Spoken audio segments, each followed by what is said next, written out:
He's been there for 3 years. Who picked Jackson Dart? I'm assuming Brian Daboll. Brian Daboll all day. The GM had no interest in Jackson Dart. Brian Daboll pounded on the table, said Jackson Dart is our guy. That's who we want. That's who's going to lead us into the future.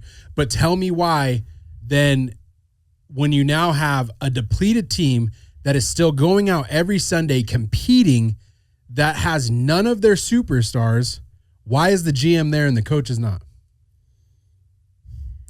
I mean, because the coach has had three seasons is enough of a sample size to see if you want to go with the coach or not. If you're not seeing progress in 3 seasons, you're going to tell me you're going to tell me that you haven't seen progress this year from the Giants? They're 2-8. I don't care what their roster looks like. Just fire everyone. Fire everyone. Look at what happens when you hire a competent head coach with the Seahawks. When you hire a competent